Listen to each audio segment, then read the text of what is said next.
Yo guys, so for today's video, nandito nga pala tayo sa bahay ng ate ko. Tapos ayan, yung pamangkin ko, tulog na naman.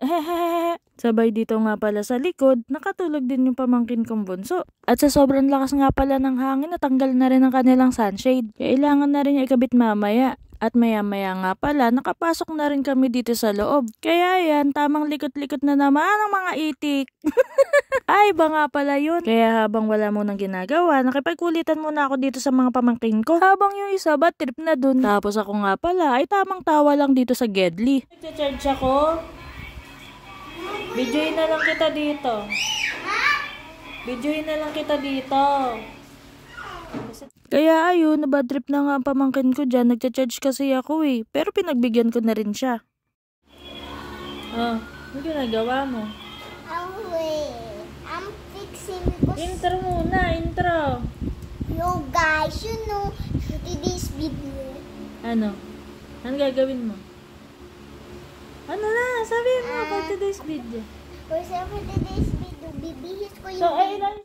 Kaya yan si Sophia Pingping, pinabayaan ko na mag-vlog-vlog para matuto na siya habang bata pa siya. Kasi ang kabataan ang pag-asa ng bayan. O diba yan ang natutunan ko sa school. Honesty is the best policy.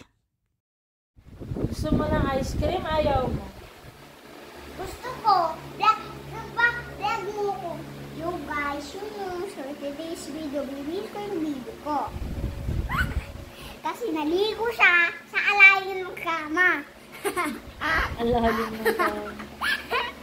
So maya-maya nga pala, dumating na yung pinadeliver namin na Grab food. Kasi wala naman kami mabibilan dito sa loob, kaya morden na lang kami. Bali, ito nga pala yung mga in-order namin. Sundae, tapos Coke, tapos Jolly Hotdog, tapos si Sophie.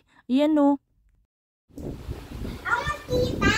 Ayoko, ako muna magbibideo. At nag-away na nga ang mga itik. Gusto daw niya kasi nakita ang sarili niya sa cellphone. Kaso mas maganda talaga ang kuha kapag likod ng camera eh. Maya-maya nga pala, pumunta na ako dito sa bilihan ng pares malapit sa bahay ng ate ko. At sakto naman ako lang mag-isa dito. Kasi hinintay ko talagang umalis yung mga kumakain kanina. Tapos maya-maya nga pala, nandito na ako ulit sa bahay namin. Ay, mali pala, bahay pala ng ate ko. At nakapaglatag na rin sila ng higaan. Tapos eto nga palang pamangkin ko, walang magawa, kaya paikot-ikot na lang siya. Kaya yun, binidyo-bidyo ko na lang siya habang paikot-ikot lang siya dito sa loob ng bahay. Tapos yung isa ko nga palang pamangkin ay nandito, tulog na tulog. Habang ako ay nakahilata na rin dito sa sopa. Kaunting saglit lamang ay nagising na rin itong pamangkin kong bunso. Siya na siguro ang pinakamalikot kong pamangkin. Kasi naalala ko dati, hindi naman ganyang kalikot si Sophia Pingping nung baby pa siya. Pero ang batang ito, likot na likot. Ang bahay magiliw, ay lupang hinirang. Ready, set, go! Hi, ang Madira! Sanganay sama! Kontis ang isla! Inapising angun lang kising alangka! Mikalingging sanga! Mikalingging sanga. Oh, Sophie, dapat kabisado mo yun. Kasama ka daw sa national anthem. Sophie! Bayang magiliw! Ay, galing!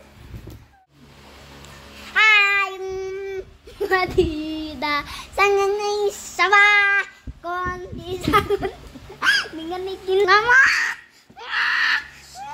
Ihirapan ako kay Madili. Ay, tama ka, ikaw eh. Ihirapan ako sa'yo. Ikot ka nga ng ikot. Eh, siyempre, isasend ko sa mga kapatid. Sasend ko muna. Wait lang. Sabi mo, bye-bye. So maya-maya nga pala, kinain na namin yung binili kong pares kanina doon sa may labas. Kain tayo guys!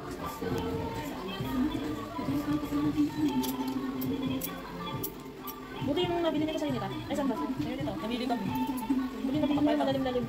So yan, pagkatapos nga pala namin kumain, matutulog na rin kami. Kaya dito ko na tinatapos tong video na to.